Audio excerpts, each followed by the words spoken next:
Hello everyone, let me show you how to derive the formula for calculating the volume of a sphere. Don't forget to like, comment and subscribe. Let's get started. Normally, to calculate the volume of a shape, we used to find the area of the base, then we multiply by the height. For example, if you have a cylinder,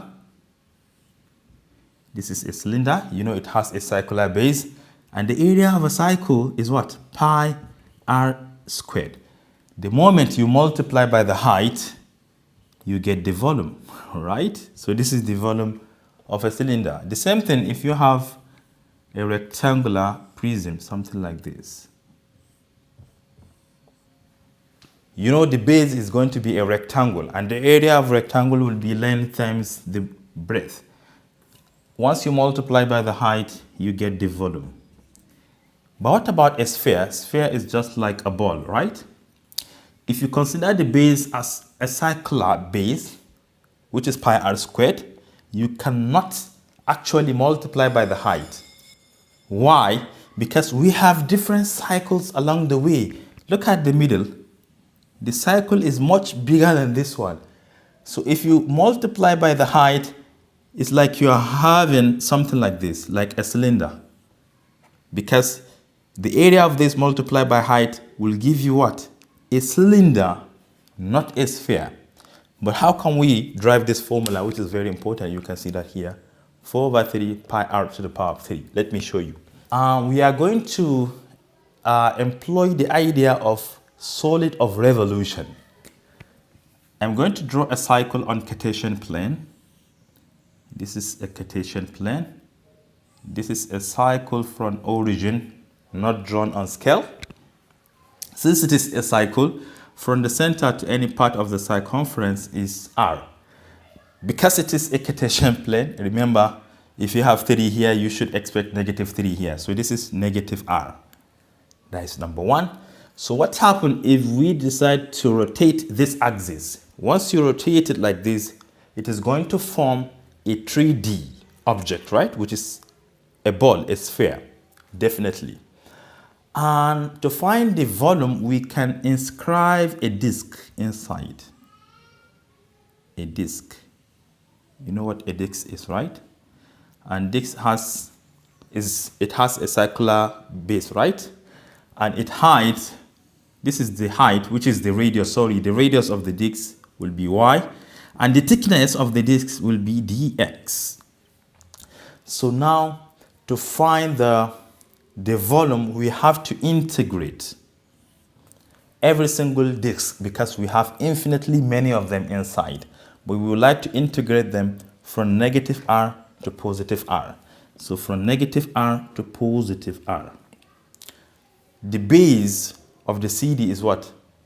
That is the total surface area will be pi r squared. That is pi, r is this y squared. H, that is the height of the disk. That is the small thickness, which is dx. But, this should be y, sorry. Y, because y is our radius here. That is pi r squared, h. But remember that this is symmetrical about y-axis. The area here is exactly the same area to the right-hand side. So instead, we can integrate from 0 to r, then we multiply by 2. Because this area and this area are equivalent, so getting this one multiplied by this will be the same. All right, so this is what we need to evaluate in order to get our formula. But what is y? Because we cannot integrate in the x world in terms of y. Y is just a constant here. What we can do is to write y in terms of x. Remember, if you have this cycle on Cartesian plane, this is a radius, right? R. This is a value of x. This is a value of y. What is the relationship? According to Pythagoras, it stated that r squared is equal to what? Y squared plus x squared, or x squared plus y squared. So you can see that y squared is equal to what?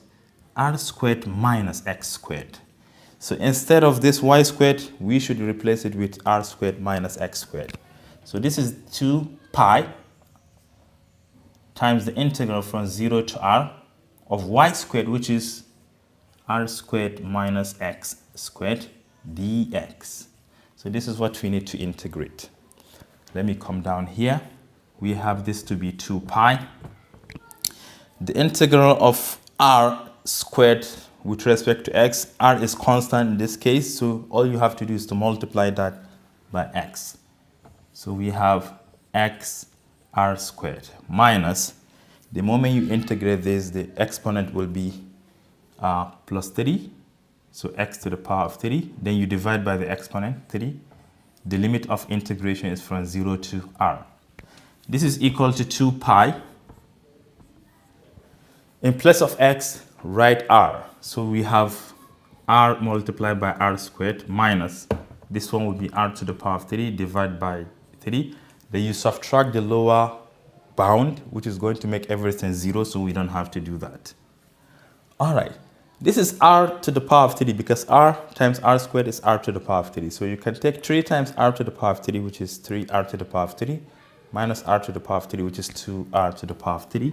So we have 2 pi, inside we have 2r to the power of 3 divided by 3.